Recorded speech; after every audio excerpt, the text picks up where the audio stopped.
Hey, I'm glad you're here. Let's get started. So, growing up, I grew up in a small mountain town. It's about 5 hours or so from Santa Cruz.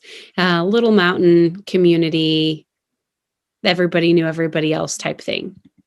Well, I grew up with this kid, and his name was Elijah. And Elijah was quiet and like super duper smart.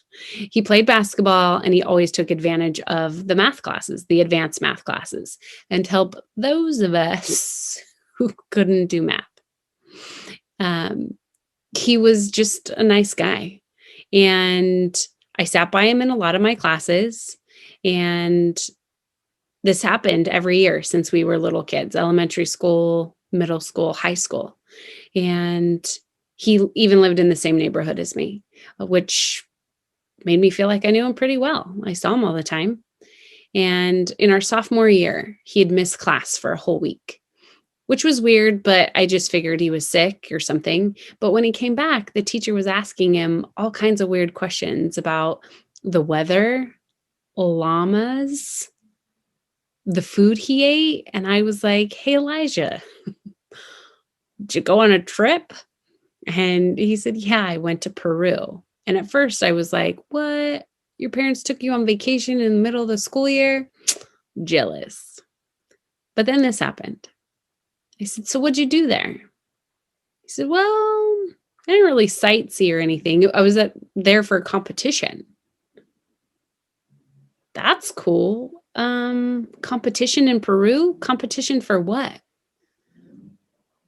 Well, I go there, not just to Peru, he said, but there's a competition in different areas all over the world each year. It's an international origami competition. I'm sorry, what? Yeah, origami, like the piece of paper and you fold it up and you make a bird or the tree or I don't know, origami. So it turns out Elijah was internationally known as an origami artist in my little town.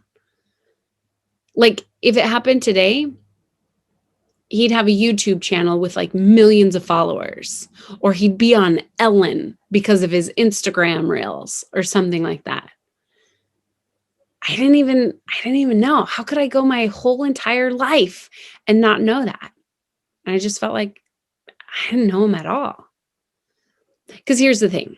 You can know somebody and not really know them. Right? Some of you are thinking of people you know and don't really know. The same thing's true for us, for you and for me. You can hang out with people and still not have a ton of people who know the real you or even get you. For example, have you ever dealt with something or felt something and you simply decided to keep it to yourself because you didn't think that other people would understand? Or you didn't share it because you felt like people would look at you just with a blank stare or think you're crazy? I know that's happened to me.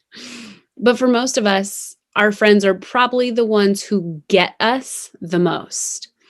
And some of you may say, well, I have a bestie who totally gets me. And that's amazing. I do too. But it's probably not a lot more than that, is it? It may be a bestie, maybe two besties, but not a bunch of people. Right? The truth is, nobody gets me or nobody knows the real me. That feeling isn't easy. It's one of the reasons this idea of personal matters so much, because whether you know it or not, you were actually wired to be known. Like that's how you were designed. You were made to have somebody who gets you, understands you, and knows your real world, right? I'm talking like the nitty-gritty stuff. Like my best friend, I tell her she can never stop being my best friend because she knows too much. She knows how my brain functions. She knows my most embarrassing secrets that I will never share. She knows me. She knows that when things are off in my world, she knows how I'm going to respond. And she's there to pick me up. She's there to call me out. But there's not a lot of people like that I can say really, truly get me like she does. And this brings us back to our good old friend Zacchaeus. Last week, Tara talked about Zacchaeus climbing a tree to see Jesus. And Jesus sees him, calls him by name, and invites himself over. Not even invites. It wasn't even like a, hey, Zacchaeus, can I come over? It was, yo, I'm coming over. We're hanging out. We're going to like eat some hummus and some carrots and chips, and we're hanging out, bro. Why did Jesus invite himself over to Zacchaeus' house? Like, why? Zacchaeus was not super popular with the folks around town, right? He worked for the Roman Empire. People didn't like him. The Romans didn't like him. He worked for the Roman government by taxing the Jewish people, so they didn't like him. But Jesus saw him, called him by his name, and said, bro, I'm coming over. Jesus cared about what Zacchaeus cared about.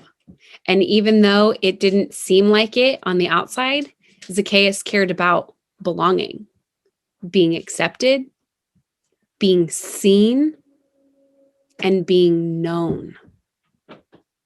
How do I know that? Well, because he told me. No, because he was human. And all we literally want is that. Again, that's how we were designed. We want it more when we feel like we don't belong anywhere. Well, I can't talk to this group because they don't totally get that about me. And I can't talk to this other group because they just not like that. Right? Like we have friends we can kind of go to who get us, who get that we love quirky things, or we love theater or Marvel or sports or whatever. And then the other group who goes, yeah, that's great, but we just want to be fully known. We want to share the stuff that gets us excited. Zacchaeus lived his life as an outsider. People didn't like him. People didn't get to know him.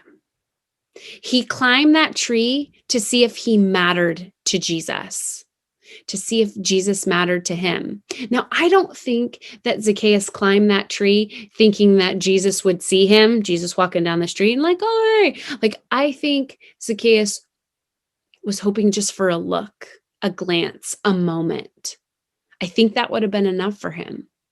But Jesus being Jesus saw him, called him by name, and invited himself over. And don't miss this part.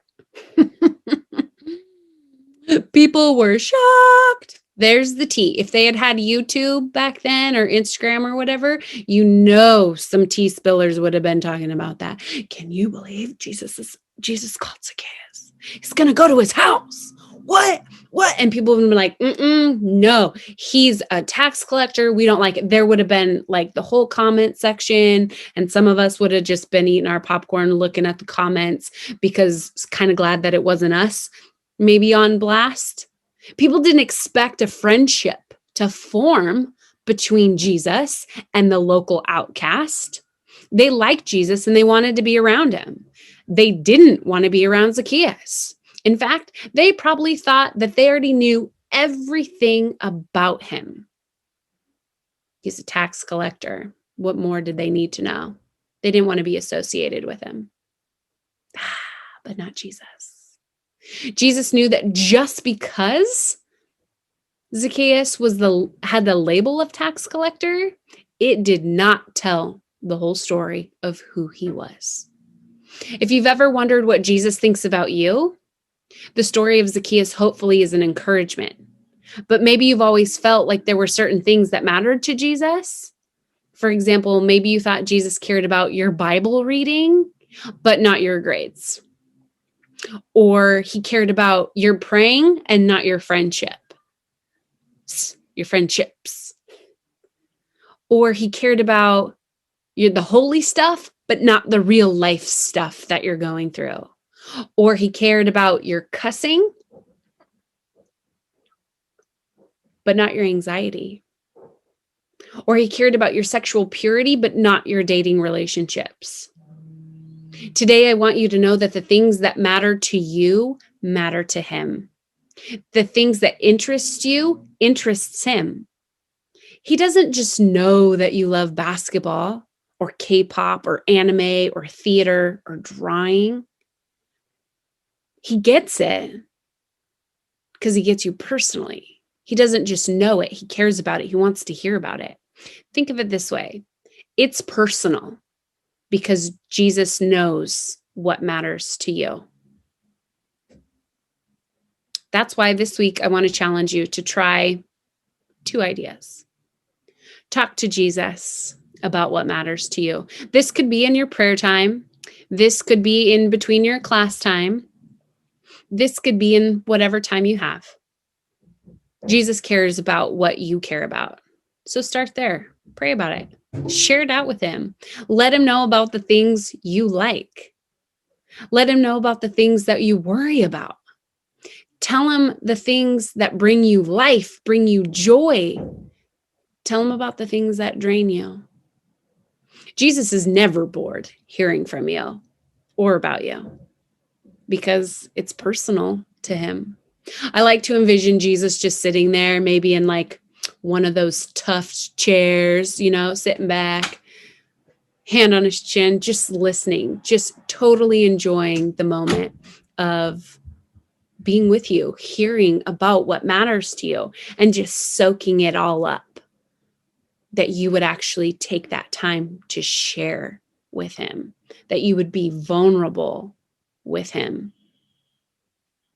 The second thing I want you to try this week is I want you to talk to others about what interests them. When it came to Zacchaeus, it wasn't personal for the crowd he was in.